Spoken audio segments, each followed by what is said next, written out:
Okay, ito na yung latest update natin dito. Sunday, December 14. Okay, ang oras natin is alas 2:20 na ng hapon. Ibig sabihin, ilang oras na lang magde-December 15 na. Bukas na yun, Lunes. So, mangyayari dyan, magkaroon na ng inauguration. Magkakaroon na ng ribbon cutting, no? So, sino kaya pupunta dito bukas? Is it PBBM?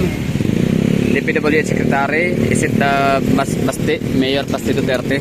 So, paki-comment nga dyan, no, kung sinong ribbon cutting. Si Trio Hitsura, oh, yan na yung ganap. So, additional sila, yung kahapon na nakita natin. Okay, so dito tayo sa loob ngayon, tingnan natin kung sino ba ang bukas? Nga pala, tatanong ko sa inyo, sino yung bali mag-attend bukas na mag-opening, ribbon cutting, and sino ba ang mag-inauguration?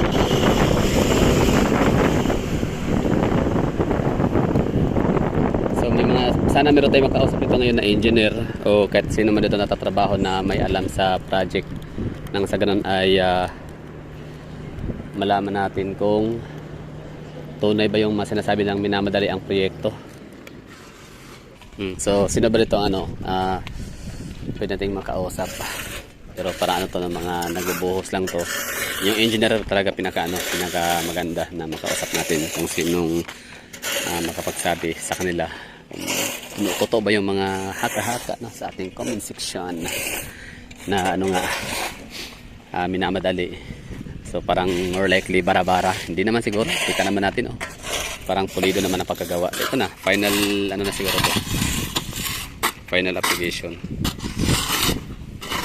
kasi label na talaga siya. So ito yung nadaanan si kahapon, hindi pa siya label, no? Hindi pa siya mas elevated to isa.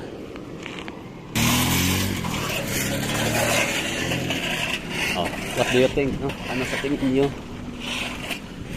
Bukas na, December 14, ilang oras na lang. Excited na tayo syempre. Nakakatuwang tignan, nakakatuwang isipin, nakakatuwang malaman na yun na nga, minamadali nila. Hindi naman sa minamadali, talagang sadyang yun yung scope or yun yung yung pinaka-range, no, ng araw. Kaya na lang kunin in 10 days lang or 11 days mula nung sinabi ni PBBM and Dizon. Quality inspector ngayon daw, no, or mamaya bali titignan yung kalidad siguro ng asfalto. Okay na, kasi kung hindi pa naman siguro okay, pwede pang dagdagan, no? Kasi maaga pa naman, like alas 2 pa lang, alas 2:28. So possible na dadagdagan pa yung asfalto. Yan si bossing nakadaan, so ito yung natin dito update. Ganda, no? Nice one. 2 lanes, okay na to. Isa-isa muna. Isang single lane muna, kabilaan. So, merong daw may darating ngayon na mag-i-inspect sa asfalto. Tingnan mo kung quality na ba talaga siya. Pwede na madaanan. Kasi hindi naman to pwedeng temporary lang, no? Ito ay talagang lifetime commitment na to.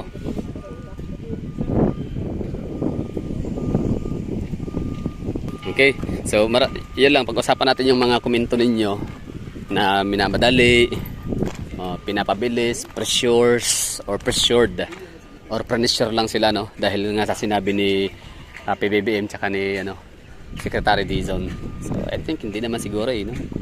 So maaari din pwede nga, no, kasi basta ito isipin natin sa mga gumagawa nito dito sa ating mga project, lalo nito sa May Roja segment. Ang area talaga na to ay hindi to pwedeng temporary lang, no, or rerouting muna ganon, kasi ito talaga siya pang matagalan, or ito ay lifetime commitment na talaga to. Dapat kailangan masustain ng daan ang serbisyo hanggang sa dulo ng walang hanggan. So yung video na to muna is wala muna tayong makukuha ang mga solid na mga information dito. Basta lang muna, pinakita lang muna natin dito around alas 2:20 ng hapon. Meron tayong nakitang mga asfalto na nilalatag, tapos may piston na fina-flat yung nilatag nilang asfalto. Tapos may nakausap tayo dito, yan nga si Kuya, yung naka-white ang inner shirt. Sabi nga niya ay hindi naman daw, titingnan mo daw ito ngayon i-inspect. So ibig sabihin, isa dyan sa mga yan ay silang mag-i-inspect dito sa ano, isa o dalawa, tatlo, sino man, baka lahat sila na grupo, no, i-inspeksyonin nila yung quality, kalidad ng asfalto or yung itong daan ang ginagawa nila kung passable na ba to by bukas, no, December 15. Tingnan natin. So although syempre hindi tayo makakuha ng ano, ng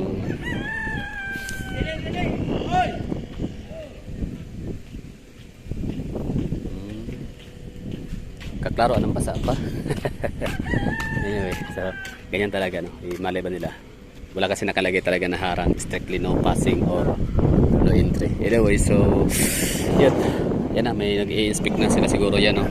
So sige lang, mamaya kuha tayo ng mga information. As of now, footage lang muna tayo, videohan lang muna natin.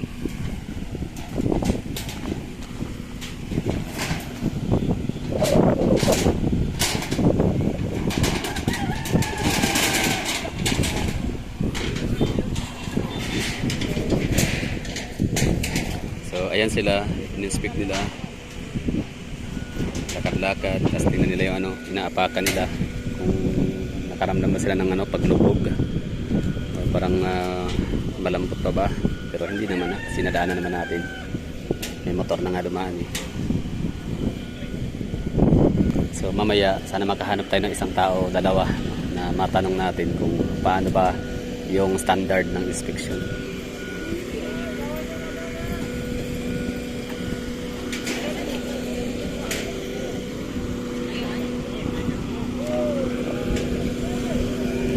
Yan na sila, no, lakad-lakad.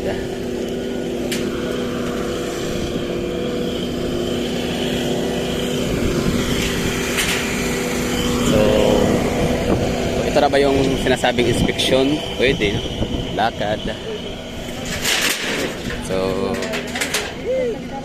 inaapak-apakan yung daan at nang malaman, no, or nang tasi kung okay na ba yung ano, daan, kasi kung okay na ba tong spanto na inalagay, ilapat, solid na ba, hindi na ba parang yung huyong na parang nababaan sila sa kada apak, no, hindi naman siguro. Ayan, hinto muna sila. Ewan ko kung mayroong mga taga mainstream media dito, pero baka parang sila lang yata, no?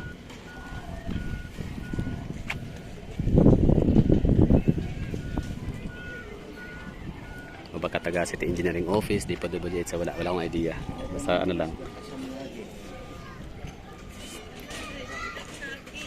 sabay lang tayo dito sa kanila.